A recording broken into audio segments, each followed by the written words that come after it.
वजह जो बिहार में शूटिंग उस तरीके से नहीं हो रही है, सब्सिडी का भी कई तरह का दिक्कत आता है। कहीं मैं आपको सुन रही थी जहाँ पे आप बोले थे कि आधार कार्ड में जितने लोग हैं अपना बदलवा रहे हैं, वो क्या?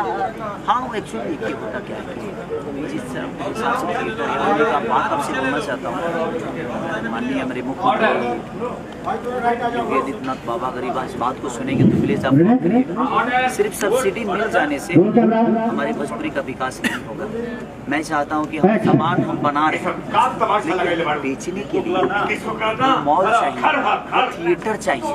तो मैं चाहता हूं कि कम से कम 400 थिएटर 500 थिएटर यूपी में है जो बंद पड़े हुए हैं। तो मैं आपसे रिक्वेस्ट यही करूंगा कि सब्सिडी के दम पे हम अपने भाषा को प्रमोट नहीं करेंगे, क्योंकि सब्सिडी तो प्रोड्यूसर के घर में जाएगी, लेकिन अपने भाषा को बढ़ा करने के लिए हमें दुकान चाहिए अपने सामान को बेचने के लिए। तो उस दुकान का भी प्लीज़ आप व्यवस्था करिए ताकि हम अपने भाषा के उस सामान को उस दुकान के अंदर रखें ताकि दुनिया आकर उसको खरीदे। जो स्टार की जो सफर थी वो मेगा स्टार और सुपरस्टार के बीच में आने लगती है।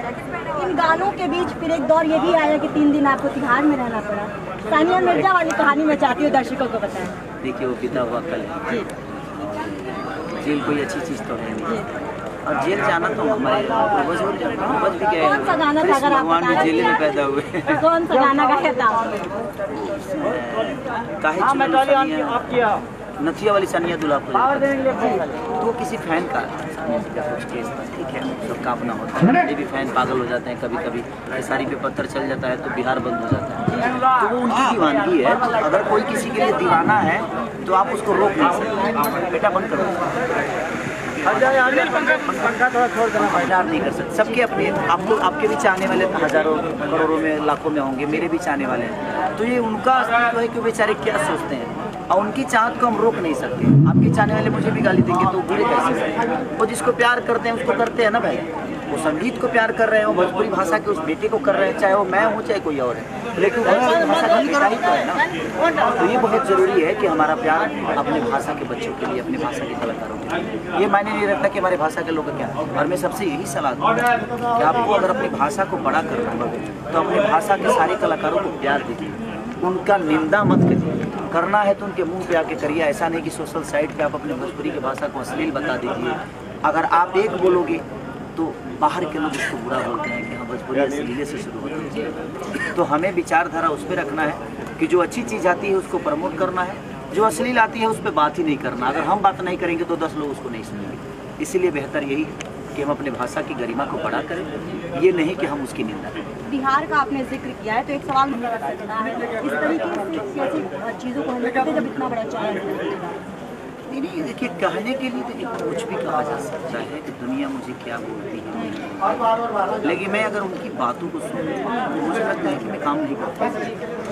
मैं सुनने के लिए पैदा नहीं हुआ, सुनाने के लिए पैदा हुआ। तो मुझे सुनने की ज़रूरत ही नहीं है, वो मुझे ज़्यादा से ज़्यादा सुना सकते हैं। मैं यही बोलता हूँ सबको कि भाई अगर मेरे पीछे आप जिनको देखिए, कुछ होता क्या है कि भोजपुरी इंडस्ट्री की एक प्रॉब्लम है कि उनको बड़ा बनना होता है ना तो सिर्फ खेसारी को उनको खेसारी को गलत बोल देना है, खेसारी को कुछ बोल देना है। मुझे खुशी होती है यार, कम से कम मैं उस लायक हूँ ना कि मेरा नाम लेकर वो बड़ा हो जाता है। तो कहीं ना कहीं लोगों का प्यार खेसारी को मिलता है, और खेसारी को कोई अगर कुछ बोल देता है तो बोलने वाले 4, 5, 10 लोग ही, लेकिन मुझे प्यार करने वाले अरबों में लोग, करोड़ों में। तो मैं करोड़ों फैन के या करोड़ों प्यार करने वालों की चाहत ही काम करूँ कि उन 10 लोगों के पीछे अपना ऊर्जा बर्बाद करूँ। तो मेरी कोशिश ये रहती है कि मैं उन करोड़ों के लिए काम करूँ, उन 10 लोगों के लिए नहीं जो मुझे नीचे गिराकर और अपनी अस्तित्व बनाना चाहते हैं। तो मुझे नीचे गिराने के लिए बहुत ताकत इसकी जरूरत आएगी, क्योंकि आपको उतना मेहनत करना पड़ेगा।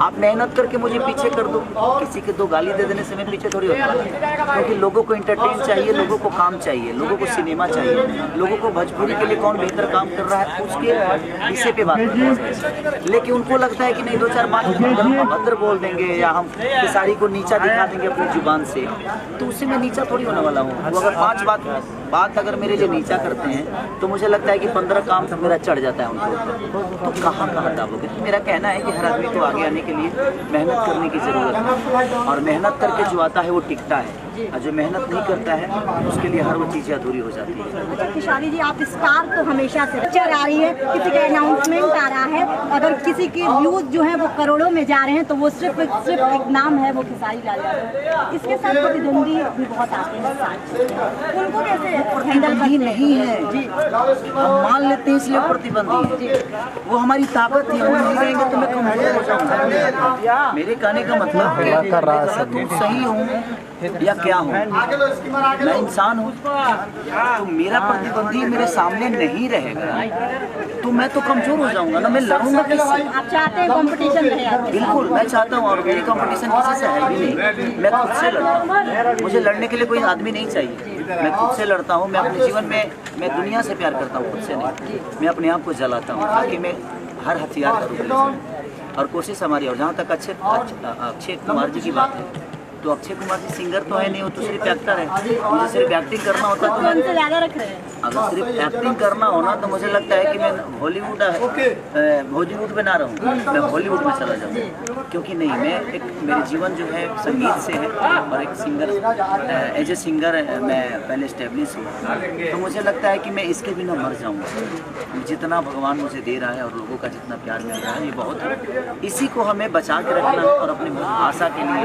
अपने भाषा की गरिमा के लिए जिस क्षेत्र में जाकर हमें काम करना होगा, मैं कोशिश करता हूँ कि मैं अपनी बॉडी से लेकर, अपनी ऊर्जा से लेकर, अपने ना सोकर भी दुनिया को जगाए रखूँ। ये हमेशा मेरी कोशिश है। भाषा पे आऊँगी, लेकिन उससे पहले एक सवाल याद है, आपने कहा कंपटीशन आप किसी को नहीं मानते, मेरा खुद से कंपटीशन, खेसारी का खुद से कंपटीशन चल रहा है इस हिंदुस्तान में। खेसारी नाम बनाने आए हैं और नाम बना चुका है, लेकिन बहुत से ऐसे लोग इसी भोजपुरी इंडस्ट्री में बहुत सारे विवाद में भी आप रहते हैं, एक कंट्रोवर्सी भी एक साथ चलती है, उस पर क्या जवाब देना चाहेंगे? क्योंकि हमने एक लाइव भी देखा जहाँ पर आप और एक बहुत बड़े स्टार भोजपुरी के लड़के नजर आए। इस तरीके की चीज़ें में स्टारडम किस तरीके से हाथ देता है?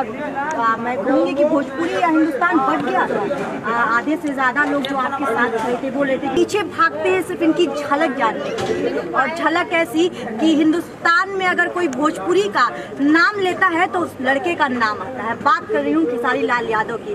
सर, बहुत स्वागत है आपका हिंदुस्तान। Thank you. इस चैनल के देखने वाले जितने भी श्रोता हैं, सबको मेरी तरफ से दिल से प्रणाम, और दीपावली और छठ की आप सबको ढेर सारी शुभकामनाएं। आप लोग ऐसे ही इनको सब्सक्राइब भी करिए, इनको प्यार भी दीजिए और अपना आशीर्वाद दीजिए, ताकि ये भी खेसारी की तरह ही अपने आप को एक अलग मुकाम लेकर जाएं, और आपका प्यार इनको हमेशा मिलता है। अच्छा, आपने शुरुआत ही कर दी है दूसरों को सपोर्ट करके। एक ये जब मैं खेसारी की जिंदगी देखती हूँ तो एक चीज मुझे हमेशा लगती है कि आप दूसरों को सपोर्ट करने में यकीन रहते हैं। ये व्यक्तित्व किस तरीके से, और इस स्टारडम के साथ अभी भी इस व्यक्तित्व के साथ कैसे आगे बढ़ रहे हैं? मैं चाहता हूँ कि मैं जब यहाँ तक आया तो मुझे किसी की सपोर्ट नहीं मिली, ना मेरे फाइनेंशियली कोई सपोर्ट था, ना ही मेरा कोई अप्रोच था। तो मैं कोशिश करता हूँ कि जो स्ट्रगल मैंने की वो हमारे आने वाली पीढ़ी को ना हो, जो हमसे जुड़ते हैं। हम कोशिश करते हैं कि उनको ज़्यादा तकलीफ जो मैंने उठाई है वो तकलीफ इनको ना हो। तो मैं चाहता ही नहीं कि किसी और की कहानी बने। जिंदगी में जब आपको तकलीफ होती है तो आपकी कहानियों से जुड़ जाती है। दूसरे को जब दर्द होता है तो वो वही समझ सकता है जिसने कभी दर्द देखा हो। दर्द देखने की जब मैं बात करती हूँ, वो ओखला याद आता है। ओखला में लिट्टी चोखा बेचना, आपके पिताजी खुद चना बेचा करते थे, कम उम्र में शादी हो जाती है, लेकिन उस लड़के की जो ख्वाहिशें हैं, जो सपना है, वो बड़ा देखता है। सपना आप भजन गाया करते थे, और उसके बाद आज आप हिंदी गा रहे हैं, आप बादशाह के साथ गा रहे हैं। किस तरीके से ये जर्नी देखते हैं? और ओखला में क्या कभी सोचा था कि आज इस लेवल के स्टारडम के साथ आप दुनिया को आप में पहचाने जाएंगे? दुनिया में मैं जो भी बढ़ा हूँ, ये मेरा स्ट्रगल नहीं है और ये जर्नी नहीं है। मुझे लगता है कि हर वो दुख मेरे लिए सीढ़ी थी जो मुझे सुख की तरफ लेके गई, और आज भी मैं चढ़ ही रहा हूँ। आज भी मुझे लगता है कि आज भी मुझे सुख नहीं मिला है। मैं 24 घंटे में 2 घंटे सोता हूँ, या 2.5 घंटे या 3 घंटे, उससे ज़्यादा मैं सोता नहीं। मैं महीने के कम से कम 20 गाने गाता हूँ। और 20 गाना गाने के लिए भी टाइम चाहिए, शूटिंग के लिए भी टाइम चाहिए, उसको प्रमोट करने के लिए, लिखने के लिए, हर वो चीज़ करने के लिए टाइम की ज़रूरत होती है। उसके बावजूद भी सोचिए कि मैं कितना टाइम निकालता हूँ कि महीने के एक सिनेमा भी कर लेता हूँ, सिनेमा का भी गाने गा देता हूँ, 20 एल्बम भी गा देता हूँ, बाकी शो हैं, अपने घर का काम है, अपने माँ बाप, अपनी फैमिली, पूरी समाज, हर आदमी को लेकर चलना बहुत कठिन काम होता है। लेकिन मुझे लगता है कि अगर आप दुनिया को समझते हो तो दुनिया में समझाने की किसी को कोई ज़रूरत नहीं। आप दुनिया को समझ लीजिए, दुनिया आपको अपने आप से। आपने कहा और